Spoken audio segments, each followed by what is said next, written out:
Hello, good afternoon, or good morning. I'm not sure which one it is now. Martin rang me up a little while ago and he asked me if I would come and speak on the topic of what Soul Survivor got wrong.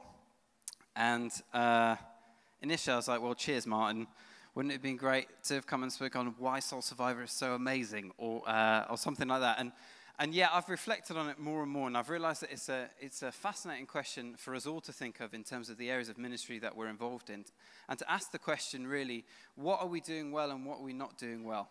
And I think the moment that we stop seriously and honestly engaging with that question is the moment that our ministries, as it were, are on the ropes, and we're in a little bit of trouble.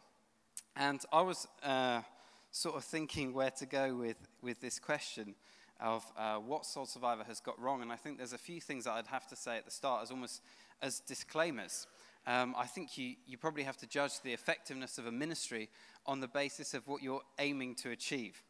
And our aim and our goal, I'm not sure what yours might be, but our aim and our goal, we see it, is really to reach young people and to equip them to live the whole of their lives for Jesus. That's what we're about.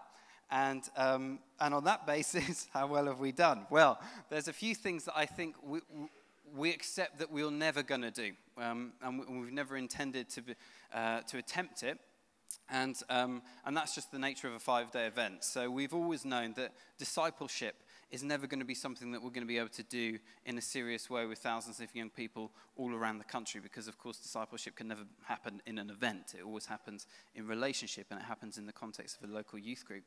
Another thing that we've always known we're never going to be able to do as well as we would like, but we're just restricted, and that's follow-up. So we do see quite a few young people give their lives to Jesus at our events, and we would love to do a better job with the follow-up. We do what we can. We put on new Christian seminars. We send them resources afterwards because we get their details.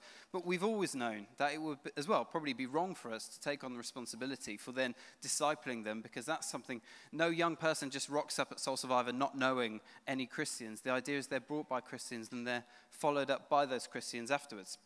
So there's those things we've always known we'll never really be able to do because of the nature of who we are. Secondly, as a disclaimer, there's millions of things that we know we can do better. And any of you who've been to Soul Survivor will probably be able to list more than I can. The toilets and the showers will be one example. But there are many more serious ones. So, we could be better prepared. We could pray more. I'm sure we could lead it better. Mike Pilavacci's dress sense could improve. So there are all these areas we know we can do better. And I think there always will be areas that you can do better.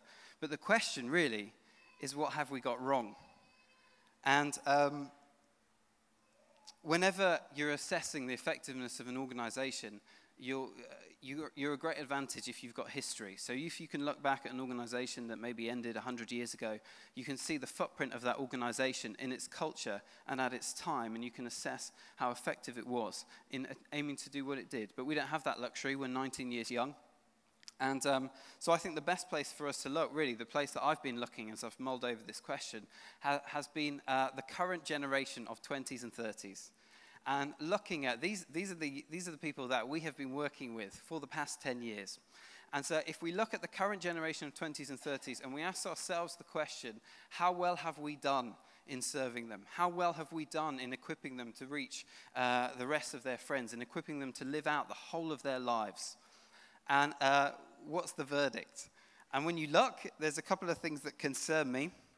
One is that 20s and 30s today, loads of them aren't in the church, loads of them are left. Statistically, 7% of the population go to church. For those in their 20s, it's only 3.5%. And of that 3.5%, 1.5% of them in London. So outside of London, the church is hemorrhaged, and inside of London as well, 20-somethings. And then those who are in church, and I speak as a 20-something, we have certain trends that maybe aren't that great. One of them is consumerism, consumer Christianity, and a sense in which it's got to be about me and what I get from God and what I get from church. So the first thing I believe we got wrong is that we've preached the gospel that hasn't emphasized enough the cost of Christianity and the cost of following Jesus. And I chat to some 20-somethings today and I think, oh my word, what didn't we tell you when you gave your life to Jesus? The way that you're living, what didn't we make clear? Did we not? And I don't think we did make it clear that the way you're going is the way of the cross, the narrow road and the tough path, And you're giving up your rights for the promise of new life. You're surrendering all that you are to get all that God is. And I feel like if we had done a better job with our past 10 years of young people, perhaps we might have been able to influence the current bunch of 20-somethings in a more positive way. I think to a degree we preached the gospel that was a bit too consumerist and a bit too much, this is how Jesus will make your life better, and I think we need to preach that. But also we failed to balance it with, this is the cost of following him. And a second thing that I think concerns me when I look at the 20s and 30s, there's a whole load of areas, we don't have time to go into them because I've only got 10 minutes, but one of them is, I think, the whole area of sex and sexual ethics. And the reality of the fact that, at Momentum this year, our 20-something conference, we had 5,000 20-somethings there. And one of the evenings we were preaching, and Mike gave an invitation for any who wanted to repent of having seriously messed up in the area of sex. And I think about a third of the tent responded. And we do all the sex stuff with them when they're teenagers, So we do the sex talk. Well, I've done it millions of times. Mike's told his story about chocolate cake, which you're probably all sick of, millions of times. Don't touch what you haven't got. We do all of that. And then I see them, when they're in their 20s, pouring forwards, and that's just the ones that responded, to repent of the fact that they've messed it up. And you meet them and you chat to them in the way that something like sex has hurt them and broken them and confused them. And to me it begs the question, well, we obviously got it wrong then, didn't we? There's a degree to which, maybe in our sex-saturated culture, we need to, as radically as we can, rethink an apologetic for this and think, how do we address it in a way that really, by the time they get to their 20s, they're not all pouring forwards. Always there will be some. But how could we do that better? And in terms of, with my final 2 minutes and 55 seconds, in terms of what we got right, I don't think it's my place, really, to assess what Soul Survivor has got right. So I will leave that for you. But there are a number of things that I passionately agree with that are at the heart of Soul Survivor. And I didn't start Soul Survivor, I just joined it a few years ago. And when I came, it felt a bit like I was coming home. And the values that we have are ones of worship, teaching, ministry, belief in the importance of mission and justice going together, an importance on relationship and on authenticity and on love. So you assess the rightness of Soul Survivor. But the thing I will reflect on is as you assess Soul Survivor, and perhaps as you assess your own ministry as well, don't make the mistake that I have been making for the past 6 or 7 years as I've assessed Soul Survivor's rightness, and base it on numbers. For years I've thought, man, Soul Survivor must be doing something right because we've got so many people.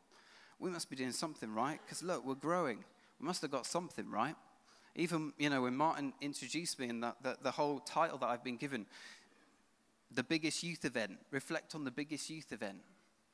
And the mistake that I've made for too long, and I'm only just waking up to it, is I've associated numbers with rightness.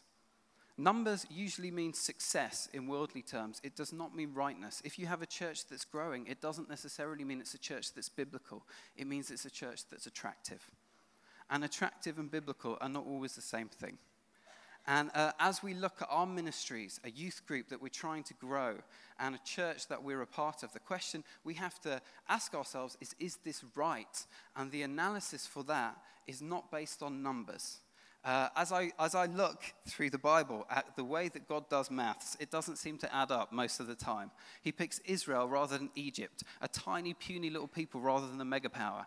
He picks Gideon and sends away half his army. Jesus, if we assess his success on his numbers, well, he had 12 and he died at the age of 33.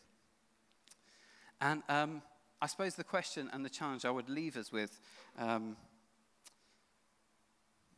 is, how do you judge the rightness of your ministry? On what basis are you judging it by?